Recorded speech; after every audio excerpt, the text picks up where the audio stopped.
But that's a whole new period that lies just ahead. Now let me turn to the country. My deepest concerns today are not about the auto industry. After all, I haven't been in the auto industry since 1962.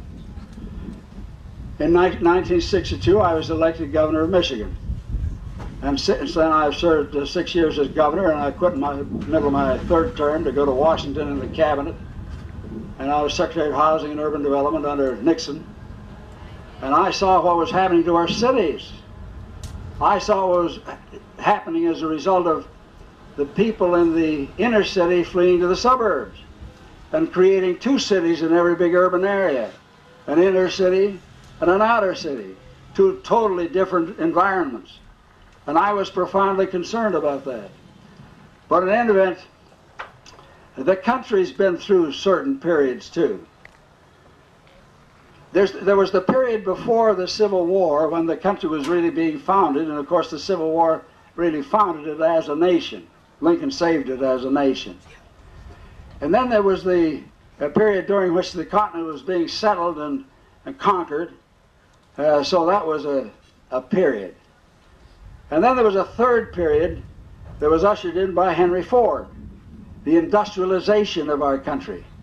And this country becoming the greatest creditor nation on earth and the most successful nation on earth that lifted most of its people beyond the people of any other nation in terms of their standard of living.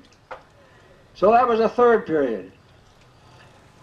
And the very magnitude of that success economically, making this country the most prosperous nation on earth, has ushered in another period. And this other period is the result of the magnitude of that success. Walt Whitman in his Leaves of Grass wrote, "It's provided in the essence of things that every fruition of success, no matter what, is followed by something making necessary a still greater struggle." And as a result of the tremendous prosperity we've had in this country, and as a result of the politicians misusing that prosperity to try and solve problems with just government and money, especially social problems, our social problems have exploded. And this nation is confronted with unprecedented spiritual, moral, and social problems. When kids are having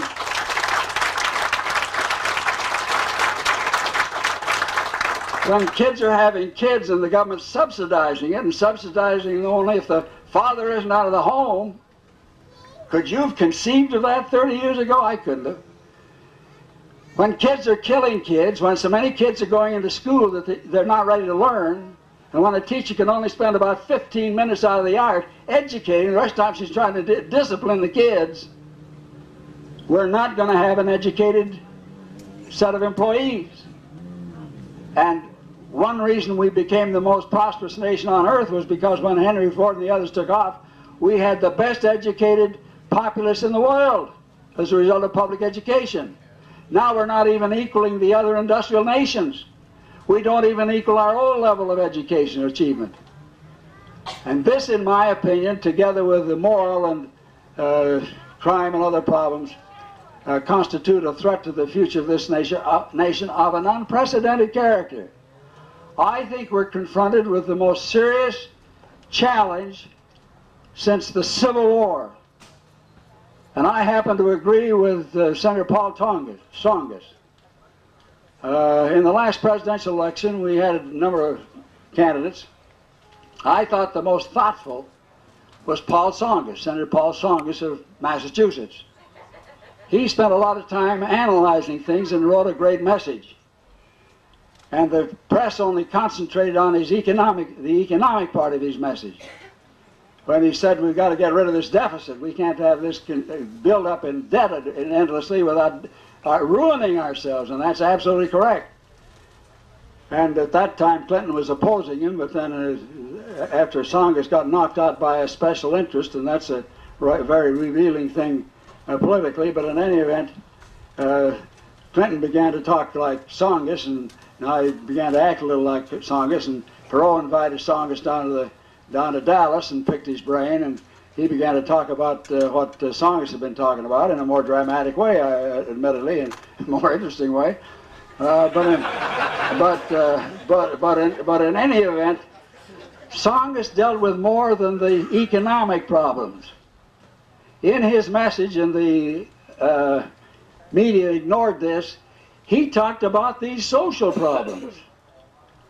And he said, and this is Tsongas, they cannot be solved just with government programs or just with money, but only one-to-one, human being to human being, volunteerism and private institutional outreach.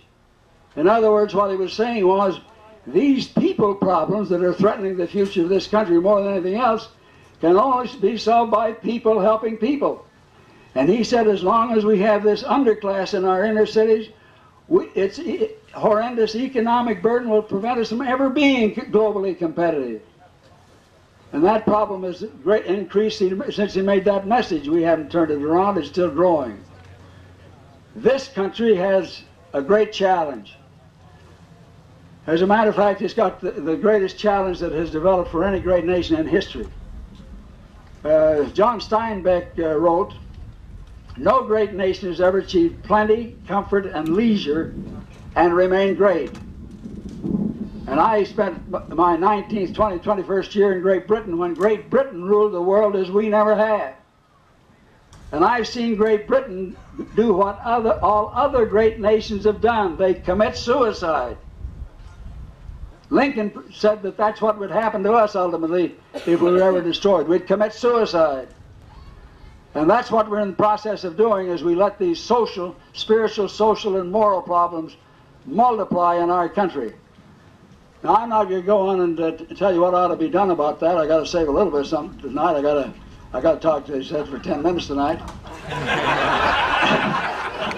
So I want to tell you what we need to do about that.